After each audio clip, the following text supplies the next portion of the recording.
Hello, everyone, and welcome back to another episode of the Mayor Tyler Moore Show here on the Kokomo Post. My name is Drew Larison. This is MTM. Mr. Mayor, how are you doing today? Doing great today. The sun is shining. It's a beautiful autumn day. It's officially autumn now. It's officially autumn. Yep. Last week, is it? I always wondered, are there different calendars? Is it the 21st or the 22nd? Of when official? When it's official. I mean, kind of the same in it's spring. Usually when it's somebody either just tells me it's the first day of fall. March 21st or 22nd. I always just go the 21st because that's on ready to roll. So, yes, autumn day, beautiful out. Love that. Football's in the air. Football is in the air. One of my favorite times of the year. And it's a great day because one of the first things I want to talk about is the budget's done. The budget is done, yes. And, you know, if you've watched this show for a while. Sigh of relief. Like, hey, what's going on at City Hall? We're talking budgets. Yeah. So hey, you talk about money. budgets so long that we're probably going to have to start working on the next budget already. So it's just this never. It's kind of like, city budgets are kind of like laundry. Like they just never end. Mm-hmm. Yeah. So it's good to see. And every once in a while you come up with a missing sock. Yes. Love that. So hopefully not a very expensive sock is what comes missing. Within the right department. If you're going to miss a sock, you hope it's from something not very it's an vital. old holy sock anyway that doesn't really matter. Yeah. So that's exciting. Yes. All the work that you put into it, the budgets are finally done. What else is going on at City Hall this week? You just said football is in the air. Believe it or not, basketball is even in the air. I had a visit this morning from Coach Livingston. So nice. Talked a little Great Bobcats. Guy. Yep, they were talking about how the basketball league is expanding in the state of Indiana. Yeah, there's like 5 teams. Yeah, 5 more teams coming. So he was excited about that. Wait, 5 more? 5 more teams. So he was there were talking already about, yeah, 2 or 3. Right. So he's talking about teams being considered in Lebanon, in possibly Newcastle or Plainfield. Wow.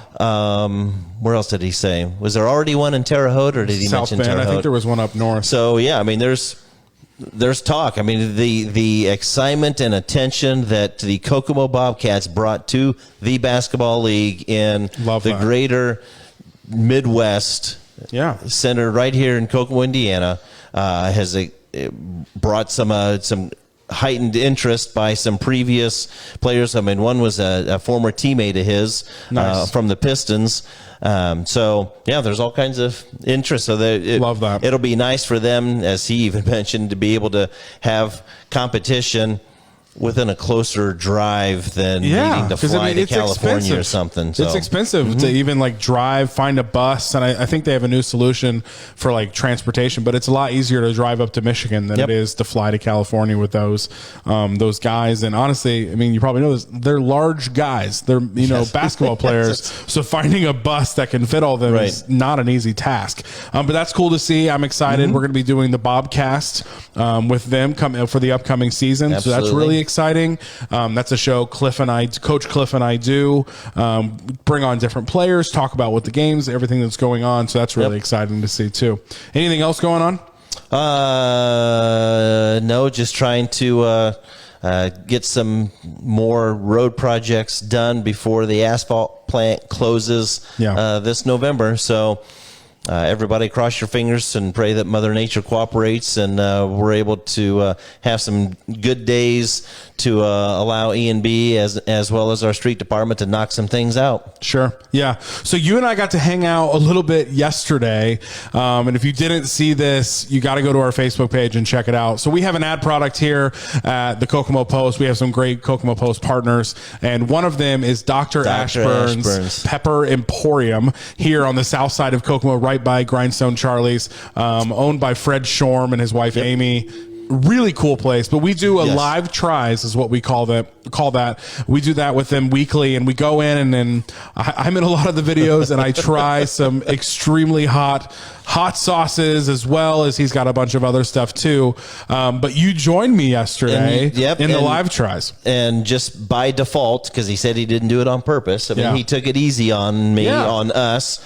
Had the fries from IHOP. So again, kudos to John Adams from IHOP, the manager there, for setting us up with tortilla French fries. Love that. But yeah, the habanero ketchup. I mean, unfortunately, that bottle that he opened was the last one he had on the shelf, so I got to wait till he gets more in because I was really liking that. And the Fatality Attraction. I'm going to take your suggestion and get a bottle of that and put it on some fish tacos. Love that idea. Yeah, so he's got so much stuff at that shop, so go check it out. But it was really, I mean, it was fun doing those videos with you. Some of those sauces, man, it blows my mind. Well, I told you, I said I agreed to join you, and then I watched last week's episode, and I thought, what in the world have I got myself into? And last week, the one he's talking about, Fred didn't even know this. The dude. Some guy from Chrysler that he knows recommended this sauce, and it turns out to be, I think it's in the top 3 hot sauces in the world, like available for purchase. It was, it's called Doomed, but I forget the brand name of it. Hellfire, of course. Hellfire Doomed hot sauce. 6.66 million Scoville units, which for reference, I think a jalapeno has like 1,000 or something like that. So, and it's just, I've never experienced heat like it. A lot of people after that video, they were coming up to me asking like, what was it like? I watched it again yesterday, and the best quote from that is you going, your friend that made you do that, I don't like him. No, I don't. I don't think you should be friends with him, Fred. He did not suggest things. And Fred, who's like the hot sauce king, that even broke him. Yeah. And it takes a lot. He thought he was having Fred. an appendix attack or something. Pam was in that video with me. She ended up getting sick. Poor but then Fred, an hour later, thought his appendix was about to burst. Turns out he just needed some Tums. So, I mean, go check that out. But it was fun doing that video with you. Yeah, because like you said, I mean, we just mentioned the habanero ketchup and the Fatality Attraction. You know, those were very mild in comparison to those. So they were nothing. All ends of the spectrum on there. Great stuff. Really cool guy. Maybe you'll do some more videos with us in the future, so that'll be fun to see. So thanks for doing that. Thank you for having me. Somehow I've gotten signed up as the person that does a lot of those videos. And I did talk to some of our firefighters. They're like, a firefighter challenge. That makes a lot of sense. So have them come in full uniform. Oh, yeah. Station versus station. Spray water at my face with a hose and calm it down. No, anyway, but that'd be fun. I think we're talking to some military folks to get some tough military individuals in there. Some fire. That'd be really funny. Actually, why don't we do that? Get a police officer and a firefighter to go at it and see who can do it. That'd be brilliant. I love that idea. Yeah. All right. Yeah, hot ones with, absolutely.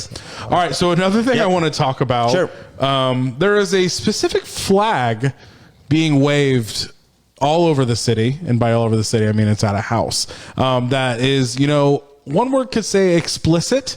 There's a certain word that starts with an F. Fudge. Yep, that's it. But it doesn't say fudge. It doesn't. It's not a flag for fudge.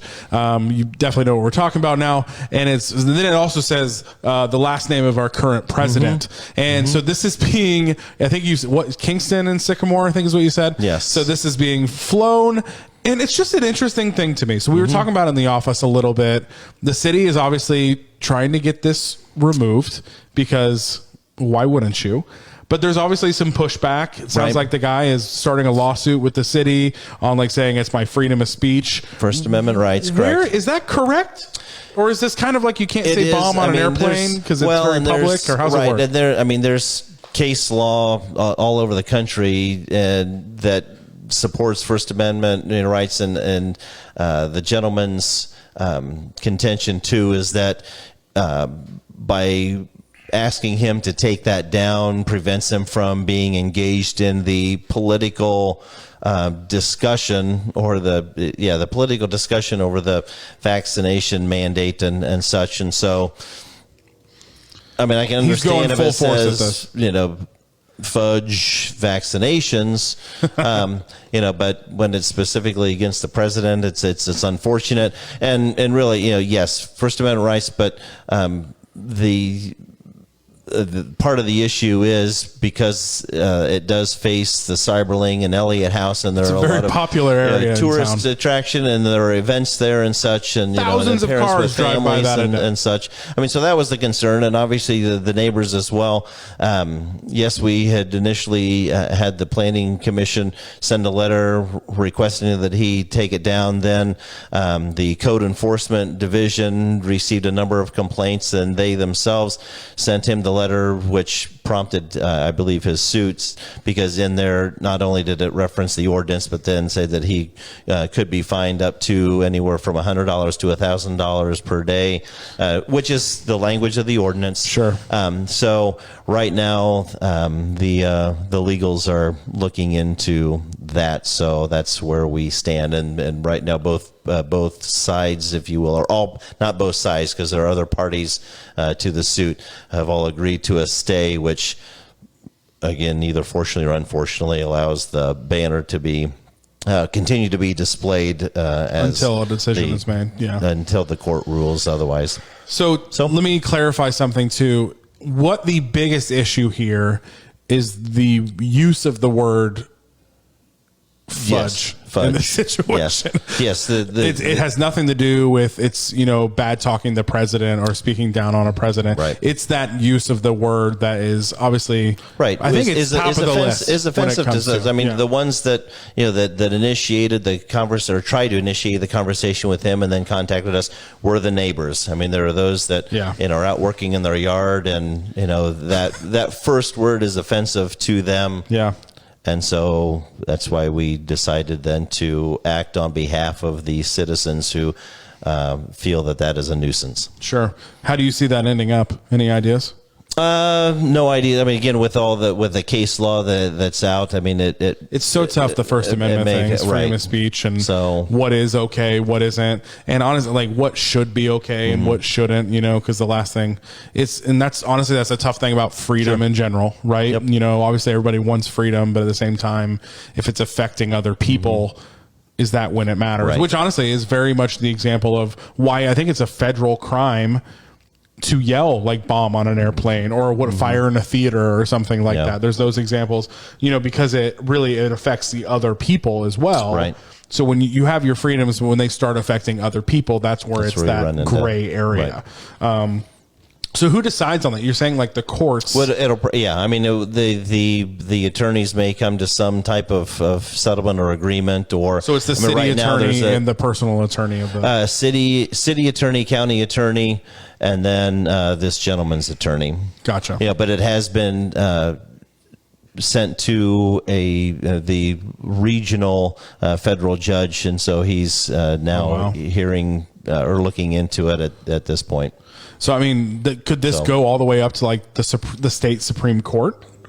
Could it? I guess not saying you're expecting it to. The district court, yes. Okay. Yeah. So that's where where it's settled right now for him to consider. Okay. Well, we'll keep you updated on that. I saw the news story this week. Speaking of courts and lawsuits and decisions, there was also something that happened this week in Kokomo that honestly a lot of people in Kokomo are talking about, they're concerned about, they're sharing their concerns about it. And it was a court case that happened recently where a guy named Joshua Cochran, and this was in 2018. We looked it up. So he's probably on Alto Road. Alto Road, yeah. Mm-hmm. There was a fatal crash from this guy named Joshua Cochran, where he was under the influence of things. He got into a car accident, and I think he ran over someone too. It wasn't a car on car. He like hit a person, right? Yeah, I think she was walking on the side of the road. Yes, and he's 23 now, so whatever that was, he was above 18 when it happened. Just got announced that he got away. There was a final court decision and he received no jail time. I think it was a mix of work release and in-home detention. Mm-hmm. And then, that's a story in general. You have your opinions on if you agree with that, right.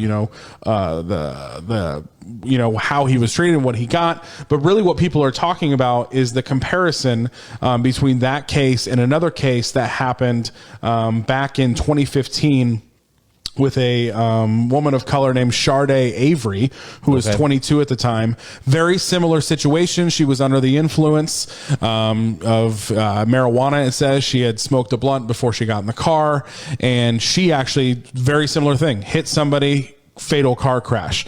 The difference in these cases is Sharday got 20 years in prison. Okay. And this Joshua kid in Kokomo, a white kid in Kokomo, got off with no jail time at all. So there's a lot of frustration in the community being talked about online, whether it's the comments on the Kokomo Tribune's Facebook post, the article, or whether it's on other sites on the internet. A lot of people are frustrated, and they're saying this is a great example of white privilege. This is a great example of what the marches where Black Lives Matter were, that happened last year. It's a very stressful time. It's a heated time in Kokomo. And I wanted to give you time as the leader of Kokomo to address this, how we move forward this as a community, what we do about this as a community.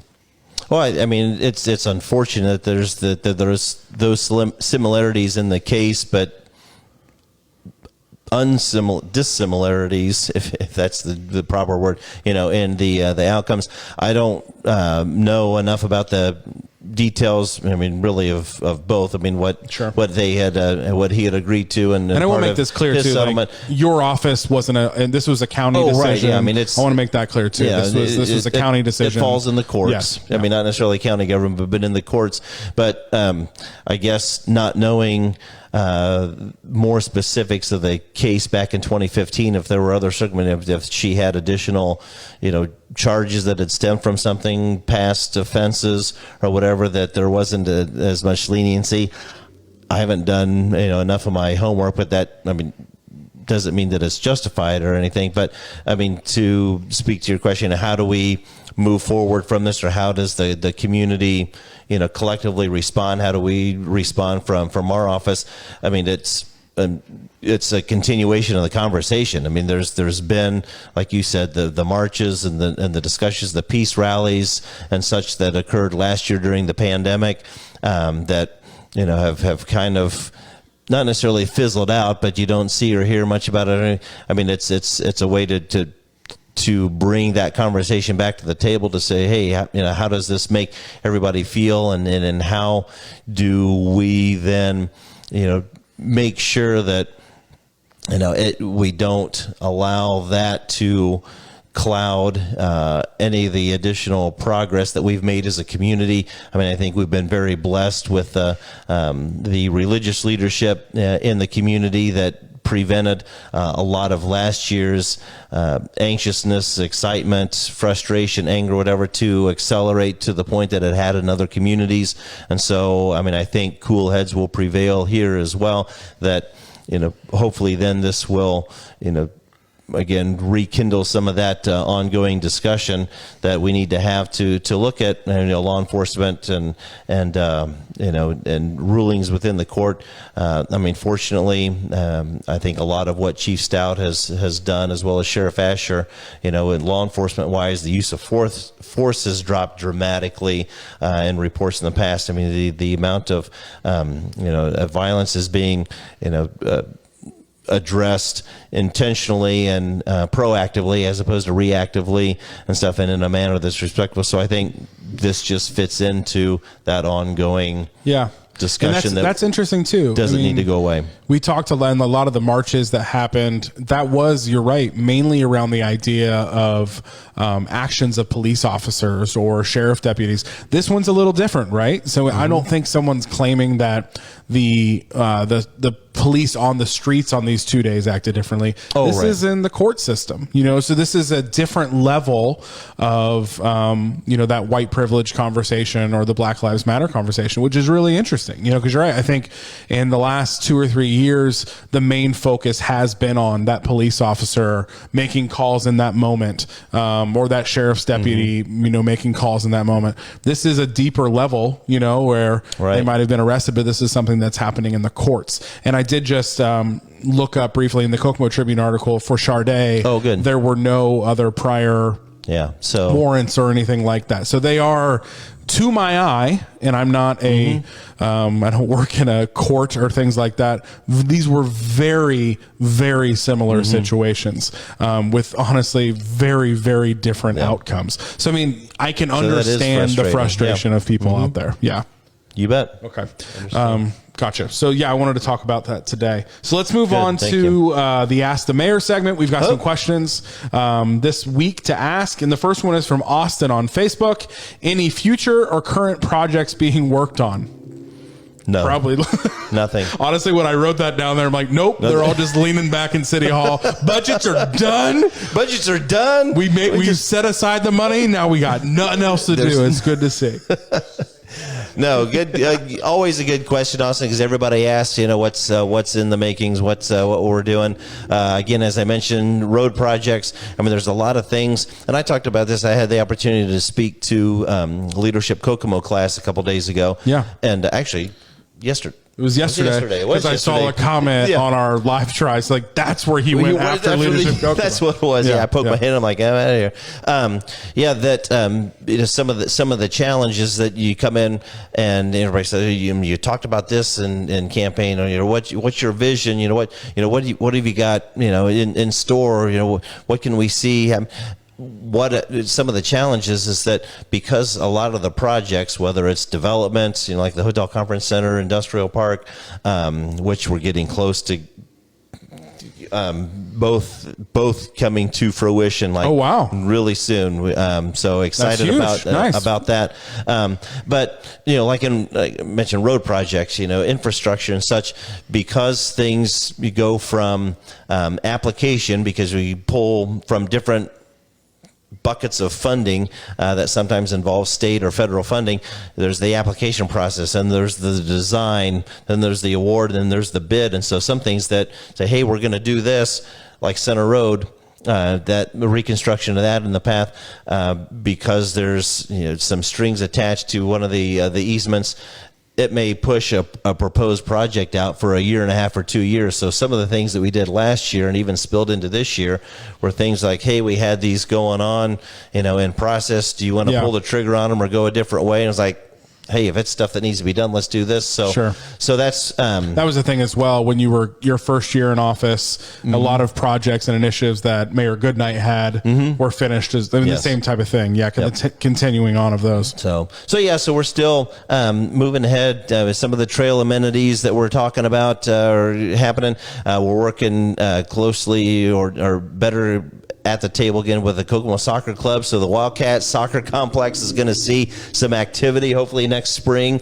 Wow. We're going to put in a mile-long walking path around there that kind of an offshoot of the clover leaf that comes across Markland. If folks want to do that, or people want to walk while they're out at soccer practice or something, so do a little bit out there. So yes, there are things coming and going, so we love it. Love to see that. Austin, Thanks, the Austin. Answer probably in the future is yes. There's always something going on. I promise you, he just doesn't play poker all day up in City Hall. Even though if you do, let me know. I like poker. Got a terrible poker face. Next question is from Nick on Facebook. The trail crossing on Dixon project has come to a halt. What's the delay? Is this projected to be completed soon? If so, when? 3 letters. EPA.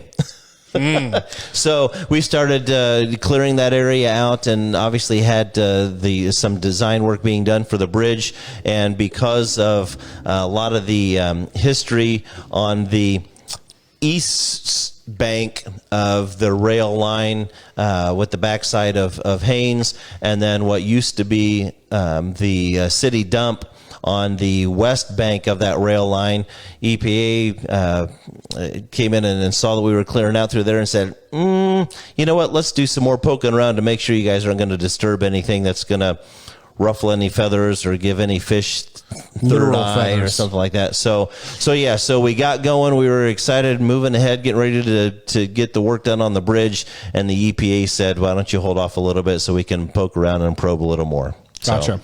So that's hopefully to be soon. Get that going. Yes. Do you have any timeline? Not yet. Okay. Hopefully we can continue on next spring. Okay, got it. Next question is from Steve on Instagram. What are you planning on dressing up for Halloween? Ooh, you're a costume guy. I am. I've seen your costumes in the past, and I've tossed this around for the last 2 years, and I think this year I'm going to do it.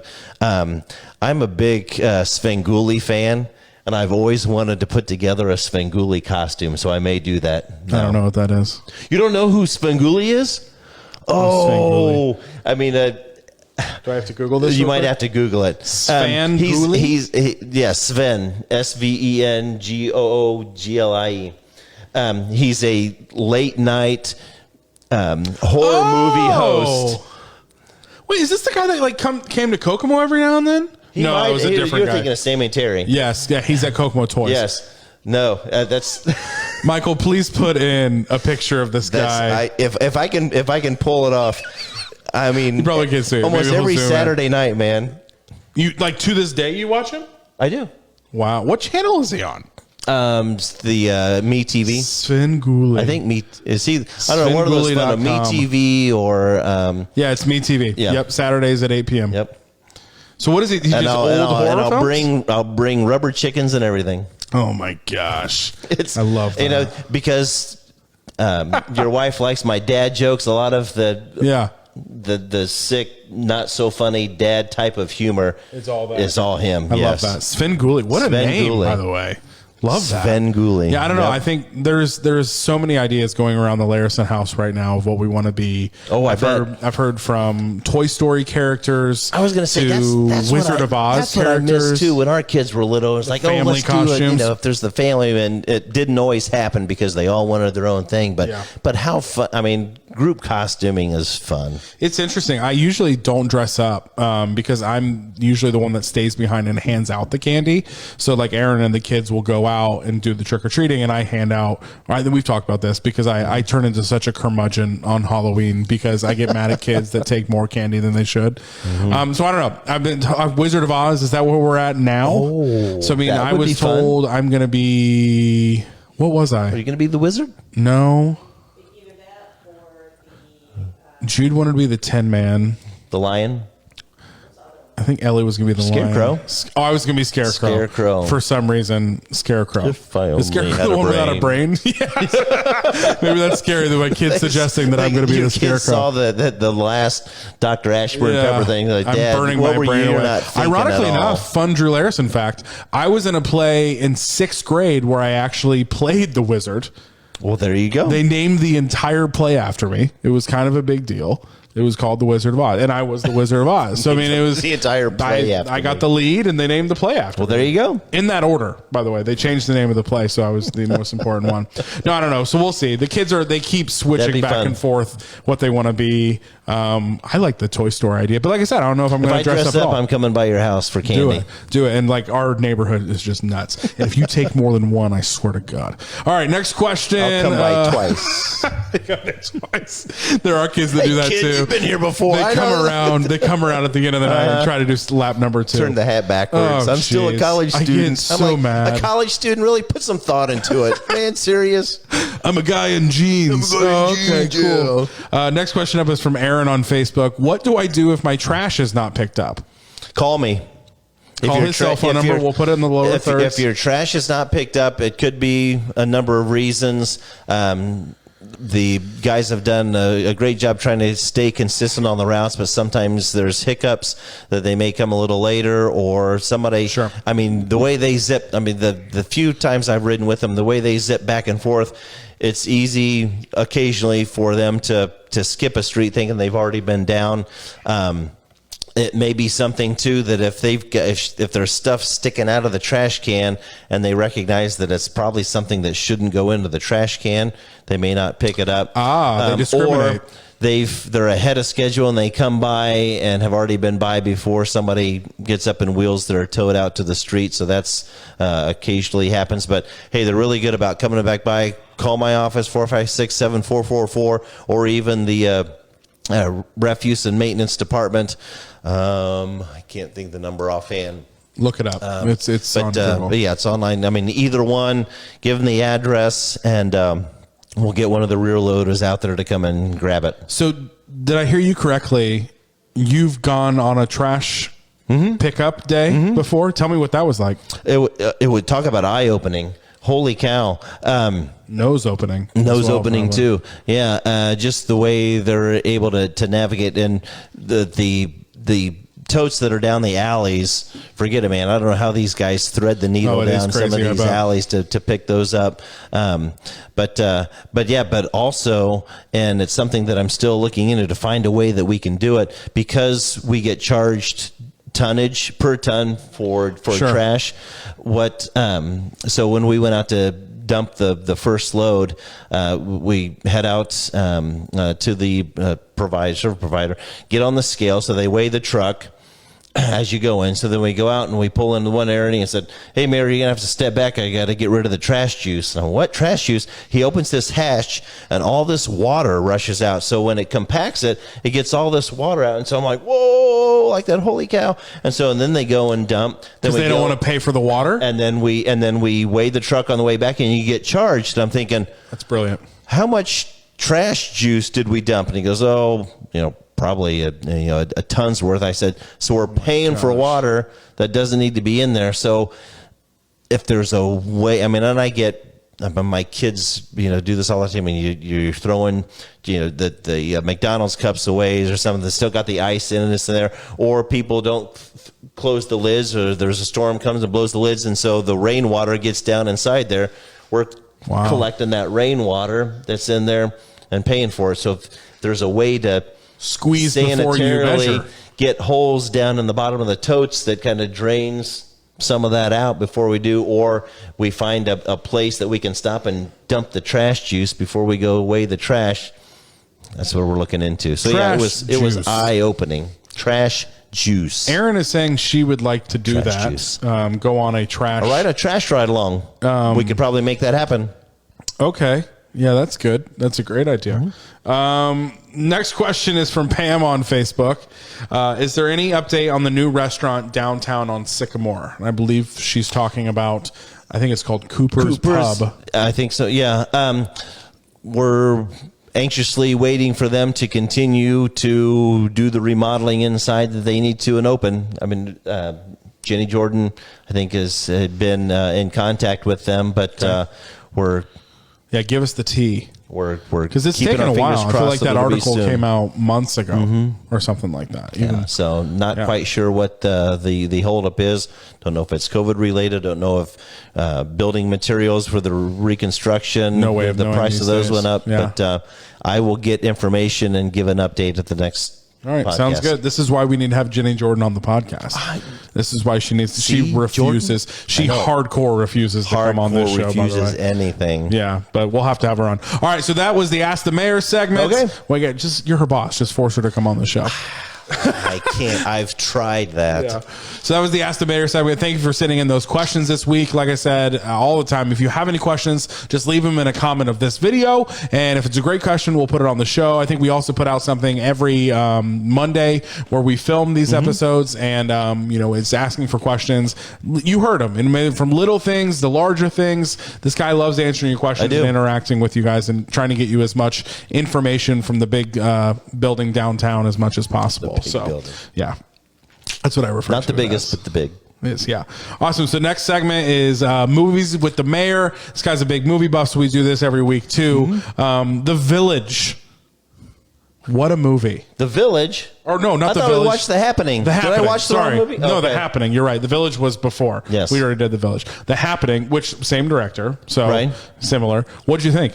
I told you after we suggested it, and I'm like, maybe it's not a great movie to watch during a time during a pandemic, during a pandemic, or even like on the tail end of it. I walked out the backyard, and there's a nice breeze rolls across the ground, and I'm like, watch to make sure the obviously it didn't affect the pets or the dogs, but just to see if my wife stands up in the garden and starts walking backwards. I'm like, that's it. I'm in the house. I'm out of here. This is it. But no, it was. Interesting movie. It was interesting movie. Yeah. I mean, it wasn't, don't hate me for it. I didn't think it was a great movie. I mean, it's not a great movie. It had an interesting twist, and I like, obviously with M. Night Shyamalan, you're waiting for that Sixth Sense moment, and really that didn't happen until, I mean, really after the movie. Sure. When they're across the Atlantic, and it's like, oh, so let's give a quick little summary. If you've never seen the movie, it is an M. Night Shyamalan movie, so it's kind of like that sci-fi weird twist, plot twist type of movie. So basically, out of middle of nowhere, I think they're originally in Philadelphia, correct? They're in Philadelphia, and people basically start behaving erratically, so much to the point where they're, self-harming themselves to the point of death, triggering it out to people out there, but it's self-harming themselves, and no one knows why. It's kind of like this unknown phenomenon, and then suddenly they think it's a terrorist attack, some viral some chemical thing, or something like that, and then they find out that it's in the wind and the trees and everything. It's the plants. Who knew the plants? The plants are mad at us. Yeah, it's basically just a movie talking about climate change and how we need to take better care of the planet. But super interesting movie. Definitely gets weird at times. There's like a meme. It's like it's Matt Damon. No, it's Mark Wahlberg. Mark Wahlberg. He just is making this dumbfounded look, staring out into the field that they're in, because it's just weird. I mean, being in that situation, you never really know what's going on. So interesting movie. If you like M. Night Shyamalan, yeah, right, yeah. Go see that movie. I will say though, if you were affected in a deep way by the pandemic, don't watch maybe it. Wait a few years, let that pass, because it's pandemic-ish. But if you talk to plants and like hot dogs, then you'll like one of the characters. That's the niche for that movie. I thought for sure he was going to be like the one that had all of it, because he was the one talking to plants in his nursery before they took off, and I thought, man, hot dog guy's going to save the day. Love plants. Mother Nature will love you back. Awesome. So you have a dad joke for us? I do. Do we want another movie for? Oh yeah, next week. Yeah. Well, I did a pirate dad joke last time. Yeah. So I figured I'd do the pirate. And we were talking earlier about Robin Williams. Yes. Great guy. One of my fun Robin Williams pirate movies. Hook. Oh. We were talking about that the other day in the office. Because of Dustin Hoffman. I love Dustin Hoffman as Hook. We watched that with our kids. Form, Jack. Good form. Yes. We watched that last year with the kids for the first time. And that was one of those movies, probably one of the first ones we've done with our kids, that I watched as a kid. And now I'm grown up watching it with my kid. I think it's, in my head, it's a Christmas movie, because I feel like in real time, Christmas is happening. That's true. So in my head, I tie it around Christmas time. So I think we watched it last Christmas. Great movie. Hook. Definitely watch it. It was on Netflix for a bit. I don't know if it still is, but there's definitely a lot of ways to watch it. I mean, as kids, when we grow up and we forget to have fun, and for Peter Pan to grow up and not remember what it was like to. I know. It's a great movie. So, Swing away. Love it. Yep. Awesome. So, dad jokes. So I mean, obviously, in pirate form, do you know what a pirate's favorite letter is? I don't know. What could it be? Oh, I thought you were going to say, is it R? Oh, well, that's actually R. No, it'd be the C. Ah, there you go. Wah, wah, wah, wah. There you go. Thank you for watching this episode of the Mayor Tyler Moore Show here on the Kokomo Post. Like I said before, if you have any questions for the show, for the Ask the Mayor segment, please just leave them in a comment below. We love answering those questions. Thank you for watching. We'll see you next time. See y'all.